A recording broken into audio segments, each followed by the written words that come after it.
Welcome to the Heart and Science Podcast. I'm Aarti Shah, your co-host for today's episode. And today you are in for a treat because I am here live with my fabulous co-host, Bill Coletti, in Austin, Texas, which is Bill's hometown. And it's actually my former hometown and where I went to college, Hook'em Horns. And we are going to just take a step back today. We've done 5 interviews with great entrepreneurs, hugely talented and successful. But we're going to just take a little bit of a bird's eye view and reflect on some of the key themes and lessons that we gleaned from these last conversations. So welcome, Bill. I'm excited. Howdy, by the way. Oh, howdy. It's not welcome. So howdy. Yes. Here in Austin. Yes, howdy indeed. And I mean, I am a native Texan, so believe me, I know. So yeah, here we are to just talk through the last 5 conversations that we had. Mm-hmm. I'm gonna ask you first, Bill. Like, what was a big takeaway for you? You know, the first one that comes up, and we have talked to some great leaders and great entrepreneurs, and are going to have more. I guess the biggest one that came up to me is this idea around transparency. What is transparency? I think that's a term that we all make up our own definition. We had one of our owners that was like radically transparent with everything. And that created fear in me when I heard the way they described it. And then I heard some sort of faux transparency that, you know, everybody still gets weird about salaries and compensation levels and bonuses and things like that. And so I guess one big thought around is how transparent do I need to be? Does this generation of employees demand that? Does my old school take on not talking about salaries? Is that still relevant? And so I guess one of the themes that I thought was interesting and I want to learn more about is what's right for transparency. Yeah. You know, with transparency, and it felt like there were sort of 2 sets of rules, right? Mm-hmm. There was how transparent are we externally, right, with clients. Mm-hmm. And we had one owner say that, you know, she was very open to talking about money with clients and saying, how much do you have to spend? How can we make this work? How can I have your business? But when asked about, well, are you that transparent about money internally? It felt like it didn't feel like that would translated, right? Mm-hmm. And to your point about salary, yeah, I mean, I do agree that, you know, we actually have tools now like Glassdoor and Fishbowl, right, where people are on these apps talking about their salaries. Yeah, we now, you know, most job postings in states, or at least in California and New York, mm-hmm. require you to put a salary band mm-hmm. in the job description. Mm-hmm. So it's not even generationally. I think culturally, our conversations about salary are changing, and more people are asking, like, who does it benefit mm-hmm. to keep salaries quiet? And I think if you know, I guess at a practical level, what I tried to do is had basically 3 bands, mm-hmm. And you know, one that was, these are kind of dated numbers, kind of 150, and then there was sort of a 100 number and then a 50 number, just gross, sort of what different levels. And those all needed to be moved up a little bit. But they created that everybody knew, if I'm in this band, that's what I make. Now, bonuses is where we made the difference. And that's where we incentivized people. And those were not transparent.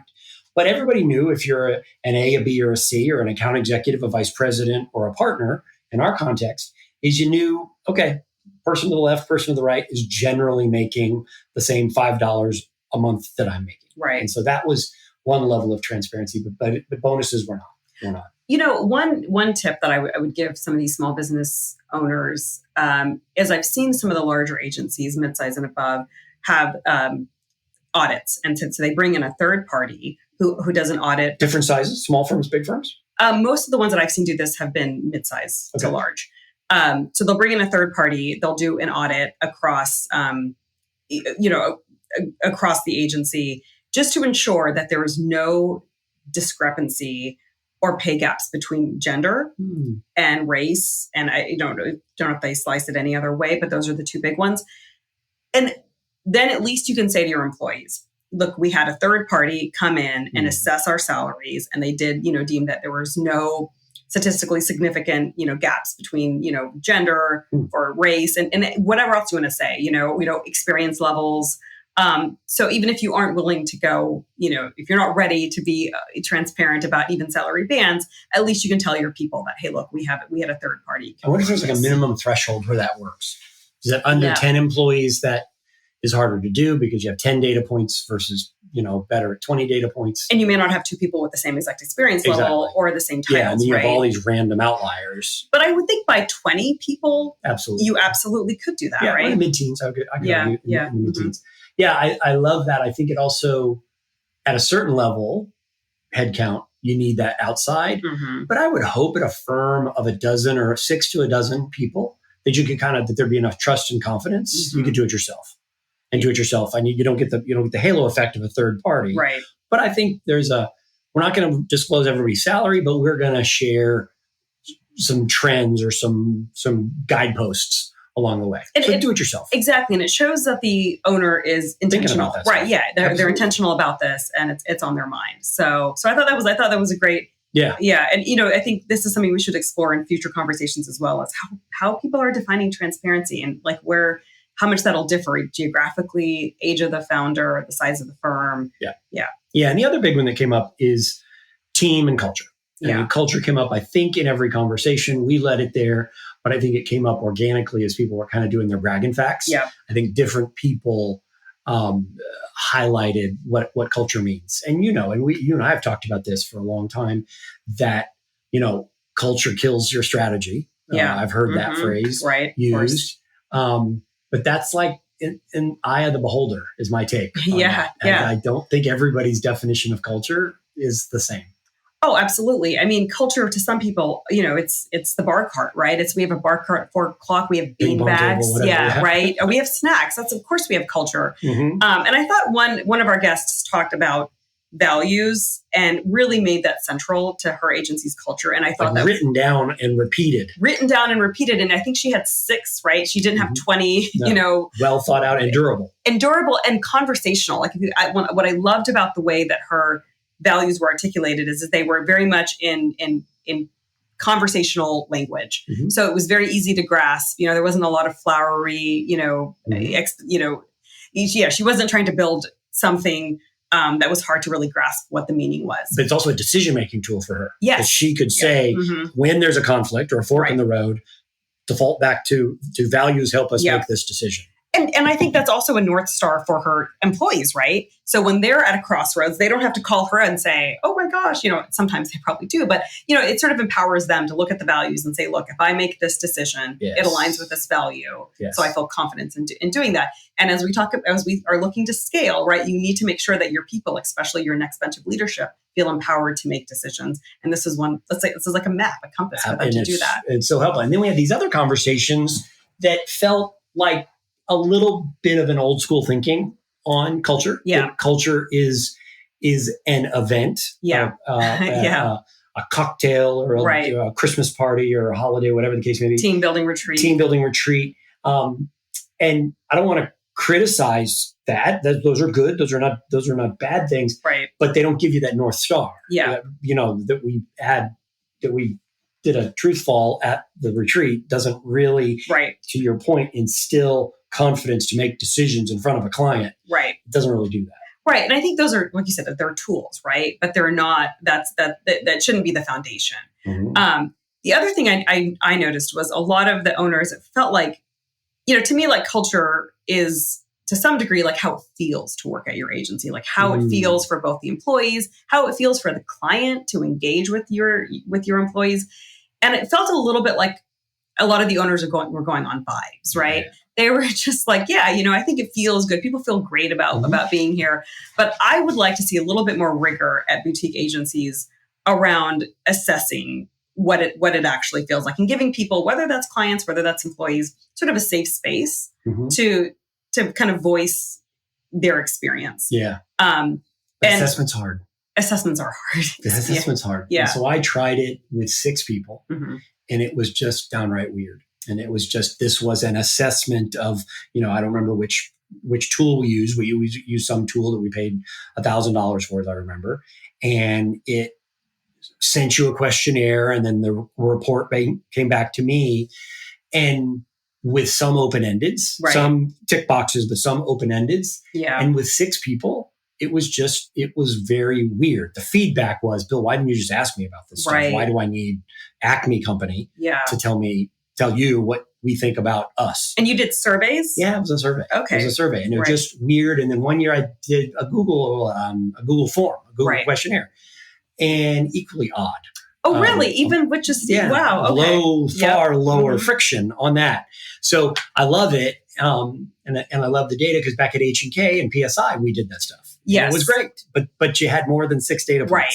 So. And I wonder what that threshold is, right? Is it 10? Is it 15? Because what I would want to avoid is a situation where people are constantly reading the tea leaves, right? Yes. Where they're saying, oh, well, so-and-so, I think the owner likes so-and-so, and I think they're getting, I've heard anecdotes where people watched who was being invited into closed door meetings with leadership or with the owners. Sure. And that's how they were assessing where everybody stood and, who was, quote, the favorite. And as much as I'm sure these owners would say that they don't have, quote, favorites, of course they do. Like, we're all humans, right, at the end of the day. And we're going to have biases for certain people, and we're just going to click and have better chemistry with others, right? Absolutely. And so I think what I like about having some sort of, it doesn't have to be formal, but some sort of assessment is it at least kind of creates a level playing field where everybody has an opportunity to express and voice, any concerns they have. And one thing that I did that I found a tool, and maybe we can share it in the show notes. It was from a startup guy, is that he had 12 questions. And so he would do annual reviews or his quarterly check-ins. And he had 12 fixed questions. Yeah. And he would jot down the results and put them in an Excel sheet and then be able to track his own trends, but they were fixed. Because too often, bad habit I had, you sit down with the employee, how are things going? Oh, and no. You get this obtuse, goofy thing, but what tools and resources do you need? Do you feel as though the communication for me is appropriate? Right. Do you think we have favorites here at the firm? Right. Are you getting all the opportunities you need? But if you come up with this basket of questions, ask them consistently over time, it becomes an assessment, it becomes an interview, and then you track it. That was the best way I did it, other than I fell victim to vibe. How are we feeling? And vibes are important. Okay. Don't get me wrong. Vibes are important. Yeah, but that worked well. The two formal assessment, even Google Jot form or something like that, Google Forms, was weird. Yeah, and just to build on that, like, I love the fact that I love the 12 consistent sort of, pillars that you're looking at, because you do need to track them over time, right? And if there's a lot of turnover, you want to be able to track and say, oh, well, wow, like ever since 2017, I've noticed, we're doing amazing on this, and this has kind of gone down. I mean, I know most of the trades do a best agencies, best places to work and survey.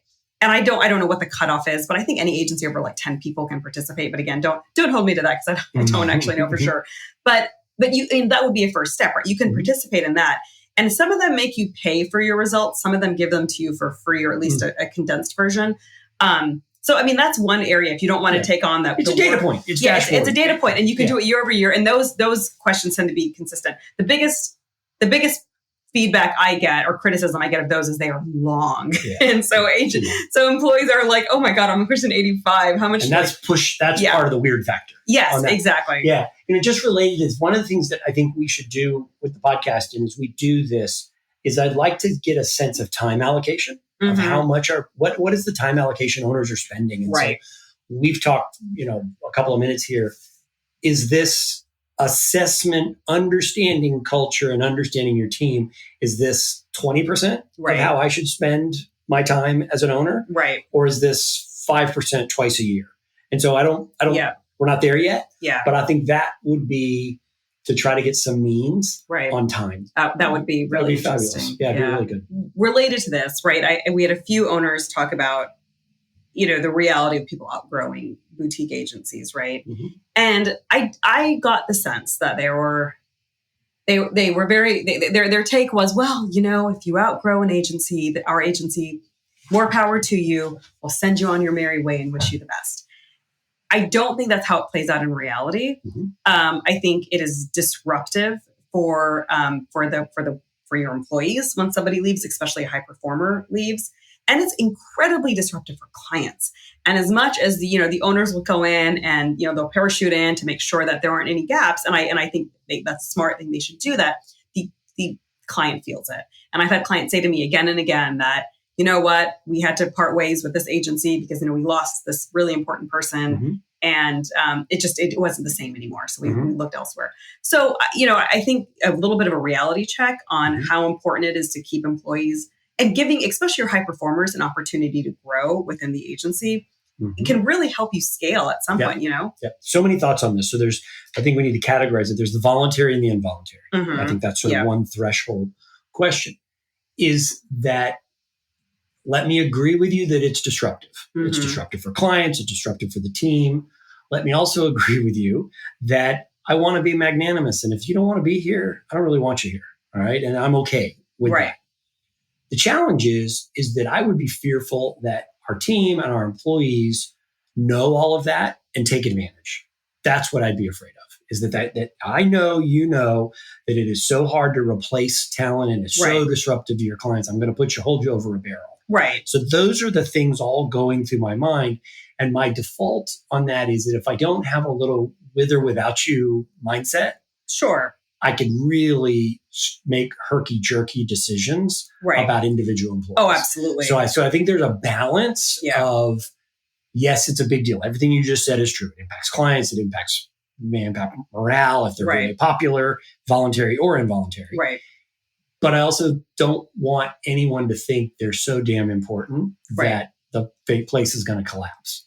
Because I don't think that's the case. Yeah, no, I believe firmly. It always makes me cringe when somebody says, "Oh, so and so's irreplaceable." I don't think. I don't think the founder is fault. That's a failing of the firm if that is true. I don't believe anyone is irreplaceable. So I think going into that with that mindset, but I think being intentional about career mapping, showing people ladders on here's your next step, here's what you need to get here.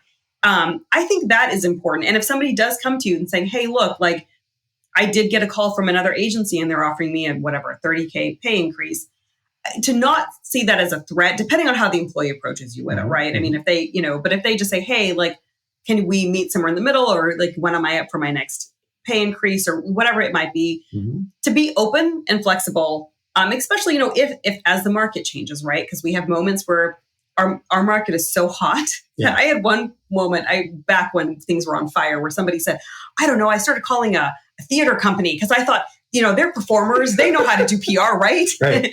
I'll take anybody. Exactly. It's just warm bodies. Right. And then, moments maybe now still, right, where agencies can be a little bit more selective. But I think I would just encourage, owners to just pay attention to what's happening in the marketplace. And if things are starting to evolve, just make sure that your career mapping and your bonus structure and your, compensation packages are staying aligned with what's being offered. No, and I think that's right on. One of the things I want to ask moving forward is a mentor of mine shared me this phrase, and then I've expanded it, hire slowly, fire fast. And I get my ego so wrapped up in the hiring process, ego as well as caloric spend. It is very expensive time and money and all that of hiring and then onboarding.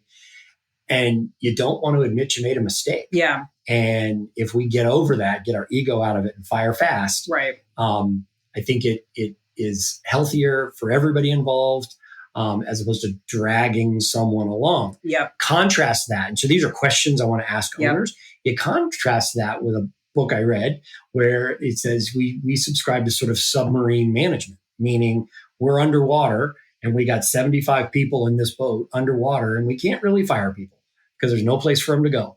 And so if you manage your firm like that, is that healthy, or is fire fast the healthier way to do it? And so it's something I'm curious how folks have had to deal with it. I've done a little bit of submarine management. This is what I got, and I'm just going to keep using them for as long as I can. And I've also just fired fast. Right. This doesn't fit. This doesn't work.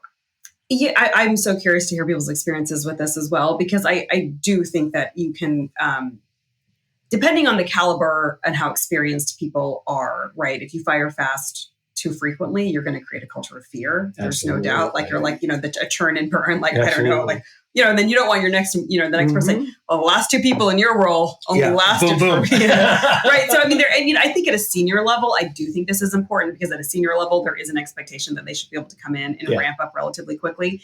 And a bad senior hire can be so toxic to an organization, right? Nobody wants a boss who they feel like is not, pulling their weight or competent, or that's a bully, right? Yes. And so if you're in a managerial position or a senior position, I think that fire fast, hire slowly really applies. We're talking about a junior mid-level. I don't know that you submarine that. Right. Yeah. I mean, a little bit. I mean, you may take a little bit of time to get them up to speed and really assess, where their strengths are. They may not even know. Right. Yeah. But yeah. I think talent and people are a big conversation. Yeah, exactly. And we're going to have more about talent and people. Yes. One other thing I'll say about just retention is this phantom stock that a few people have mentioned. Yeah, interesting. And it's interesting because I have heard employees leave organizations because they have been really underwhelmed by their phantom stock offerings. And they just don't feel like it's worth the commitment. But then we've had a few people mention that, some folks stick around for that because if you're in your late 20s, you're looking to buy your first house, that 150 or 200 in the case of some kind of liquidation event might, But it's a huge if. It's a big if, and it's not worth it for a lot of people. And I thought about doing it and decided not to do it because I said I was going to never sell, and it's pretty disingenuous. It's not even a carrot. It's a picture of a carrot. It's a picture of a carrot. Yeah, exactly. Right. It felt weird. And so that's why I never pursued it. Right. Exactly. And I think if you're very transparent about your goals and they are to sell, if you're like, hey, we're building to sell in the next 5 to 10 years, but offering someone, phantom stock with a big question mark around, whether this is part of the long-term plan. And I think that what's that character in Popeyes? I'll gladly pay you tomorrow for 2 hamburgers today. Or something like that. Right. Yeah, exactly. And I think most people are smart enough to see through that. Right. So. And it's not like some big attractional feature. I don't think. No, I don't think it is. Yeah. That kind of makes me think of experience, right? And at what point is someone, quote, ready to start their entrepreneurial journey, right? Do they, we've had some guests that have done their tours at all of the big agencies, many of which don't exist anymore. And some have even done in-house tours. And then others that, were relatively, maybe they had worked at a midsize or they'd worked at another boutique and they looked at the founder and said, you know what, I can do this myself. And they hung up a shingle. So, what were your thoughts on sort of what's the right formula? So entrepreneurship's not for everybody. And you gotta know yourself. You gotta do a really strong self-assessment. I think there is a very valuable and beneficial career to be had at big agencies. If you want to stay and progress and you keep leveling up your skill sets, stay put. If you got an entrepreneurial itch, my comment is check yourself. But if you still got it after you've checked yourself, go for it. But go for it understanding that you're not going to get the same looks of clients that you got on day at the big firm. That was the case for me. And that you're going to have to kind of grow into that senior counselor role. And I know that was a big theme of what we talked about, high strategy, low tactic firms. And so I agree with the consensus that a little bit of time, I don't know what that is, 5 to 7, 5 to 1 to 12, whatever the number is, at a big firm is valuable. I think there's that. You learn systems and process, the way to do billing and things, back office stuff, but don't learn a lot of the bad BS habits that are there. But more importantly, the entrepreneurial adventure gets romanticized and it's not for everybody. Yeah. I agree with you that there's obvious value in having, worked on a multinational account, right, at a big 4 agency. My only reservation is I do think that it's hard not to pick up some of those bad habits, especially as you're looking to scale, right? In the early days, I've seen a lot of entrepreneurs say, I'm going to do things differently. I'm not going to do all of that stuff that I saw, at my big agency. I'm not going to repeat that. But then as they start to grow, that's all they know, right? And they do revert back to, well, this is just how things are done. And I I have found that some of the entrepreneurs who just don't know better because they haven't worked in some of these larger agencies tend to be a little more disruptive and are willing to challenge the model. That have been there a long time or a short time are more. The ones who have not, who are kind of coming into this a little naive, right? Yeah, interesting. Maybe they've only worked at a boutique, or maybe they've only worked at a small mid-size, right? Yeah. They haven't seen the big processes. The one thing that I find that those folks lack, though, is perspective. If they haven't worked at a big agency, sometimes they can overinflate their sense of what they're offering, right? And I've heard things like, well, we're the only people who are offering X, Y, or Z. And I'm like, no, actually, you're not. Like, I promise you that you and your 10-person shop out of New Jersey are not the only folks that are offering, some sort of, AI capability or something like that. So I think there's obviously pluses and minuses to both.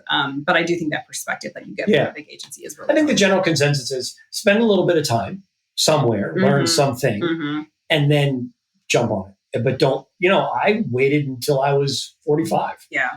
To make the jump. I wish, like almost everybody I've ever talked to, wish I'd done that earlier. Every entrepreneur I've ever talked to has said, I wish I'd done it earlier. Right. I've not run into a lot, but there's a few of agency owners that knew in college or knew as a teenager after their first paper route or whatever you do nowadays, then that they said they want to be an entrepreneur. Right. Yeah. I will say that their life circumstances do play into this, right? Yeah. So, and I think a few of our guests mentioned that. And I remember, I don't know if you know Gail Becker, but she's now famously the founder and CEO of Collie Power. But she was a longtime Edelman executive. And I talked to her about entrepreneurship. And she was saying that there's something to be said for late stage entrepreneurship, right?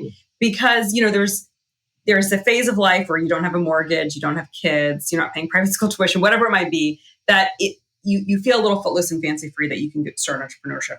And then there's the era where your kids are maybe off to college. You've saved a pretty penny for retirement. And you may feel like, I've got a little bit of room now that I can experiment a bit. So I think those seem to be two important milestones where people feel like that. Like they can scratch the entrepreneurial itch. Whereas when they're in the thick of like raising a young child and they have flexibility, they have great health insurance, that may be a tougher time unless they have some sort of external means to do that. To support them, a partner. And I've got a client right now that has a partner with a job and a career that lets them now start their firm in their 30s with 2 kids. Yeah, and that's a different soft landing that I don't think everybody has the option to do. So the net, get some experience, learn in place. Be conscious about the journey, that it's not the fantasy you think it is. But if you check those boxes, go for it and make it happen. Okay, so now that leads to this to a big point, and that is a lifestyle agency, right? Because some folks in that phase of life may say, you know what, I need to start my own agency. I do have 2 young kids, and I need the flexibility. But one of my big takeaways from our conversation is how if we ever introduced this idea to one of our guests that, are you running a lifestyle agency? I just felt like I just felt them close up and say, well, no, of course it's not a lifestyle agency, even if on paper it was obviously a lifestyle agency. And my hot take on this, I don't know if it's a hot take, is that, there is a negative perception to a lifestyle agency, especially thinking about how it would land with, again, your clients and your people. You do not, for me anyway, my guess is that they don't want their people to look at them and say, oh, wow, so we're just working to fund your second home. Well, that's not a great motivator. Or a client to have that same reaction to say, oh, wait, so you're not really committed to, like, what are you in this for? Are you in this for, for your yacht or whatever? So I think that word itself is quite charged.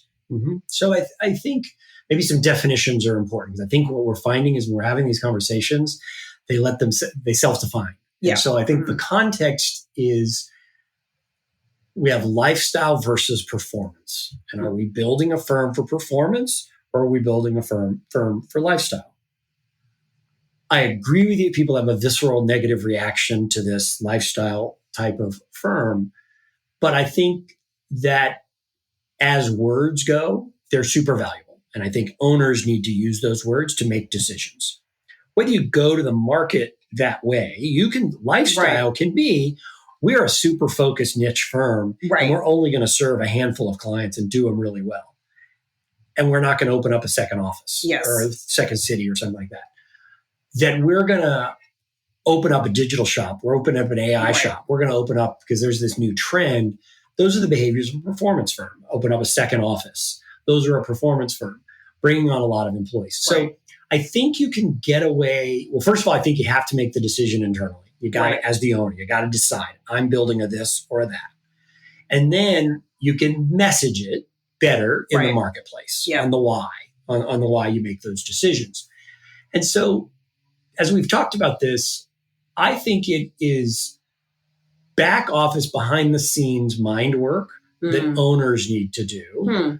I don't think it manifests itself in behaviors that are contrary to success. Sure. You can be successful as lifestyle. Right. You can be successful as performance. I mean, is this a high margin, low margin question, really? I mean, so if you are obviously building to sell, if you are sticking to 30% margins and, there's really no flexibility there, you're almost operating like you're a publicly traded company, right? Or if you're saying, you know what, I'm fine with 10, 15% margins so that my people can go home at 5 o'clock, so they're not working on the weekends. If we're really profitable, we're going to put that back into the agency, maybe hire more people rather than, So I wonder if that's a way to think about it. Because, we've had people, I know agencies that sold and they had to stick to 30% margin. If because they had it historically. That's what, that they had a 30%. That's what they built the agency on, because the idea was to sell, and the owners had a number in mind and they needed a 30% margin to get it. And I know some agencies that'll say like, oh, we do 10 to 15%, because we're building, we want to be a place that people want to work. We don't want to be a sweatshop. So I wonder if that's really the decision. Yeah, I don't know. I was a lifestyle firm and high margin and stayed high margin. And kept time. Over 30%? Absolutely. Oh, wow. Absolutely. And it was fabulous. Now, that was crisis, a little bit of different pricing model. And so there are those contexts. So I think it is a lens to look at it through. I think what I'm curious about is that I do want to lean more into the conversation with our guests to understand it. To your earlier point, I don't know better words, and I don't necessarily want to find better words than lifestyle versus performance. And let's just get over people's concern, but let's dig into the topic. I think it's a really legitimate topic that owners need to think about and be intentional. Just like how big a deal is culture going to be? Just like how big is a deal of transparency going to be? What am I building? Yeah. And I think it evolves over time. I think it does evolve over time. And so folks someone who maybe set out to sell, maybe will change their mind, especially if they have another exit plan that kind of emerges. Or someone who set out to not sell 5 years into it may say, you know what, I don't know if this makes sense. But I do, I think talking about what I think margin is a big part of that conversation. And growth is a given, right? Whether you're lifestyle or performance. And I think that's what's lost sometimes when you make that distinction between lifestyle and performance is growth is a given across the board. It's, but really to me, the nuance is but how do you define, but growth can be measured by top line. Yeah. Growth can be measured by lots of other ways as well. It's like, Bill, we could keep going, but I think we'll get a lot more fodder from our next conversations. Yeah. And, we want to hear from all of you. Like, are there things that we aren't asking about? And what are your thoughts on lifestyle versus performance and that language? What are your thoughts on building a culture? Feel free to reach out to us. We'll have our contact information in the show notes. And if you want to be a guest on the podcast, if you're an entrepreneur yourself, we'd love to hear from you. Yeah, we did. We are very excited to find owners that are intentional. And we don't care what you're intentional about. But we want owners that are intentional. I think, there's lots of, also you hear this term in our industry about kind of accidental entrepreneurs. That's the bulk, people that sort of stumbled into it. So let's look forward to some great conversations. We really want to understand both the heart and we also want to understand the science. And that's the balance that I think is so wonderful what we're trying to build. Absolutely. Well, join us again for our next episode, which will most likely have a guest on it. So stay tuned for that.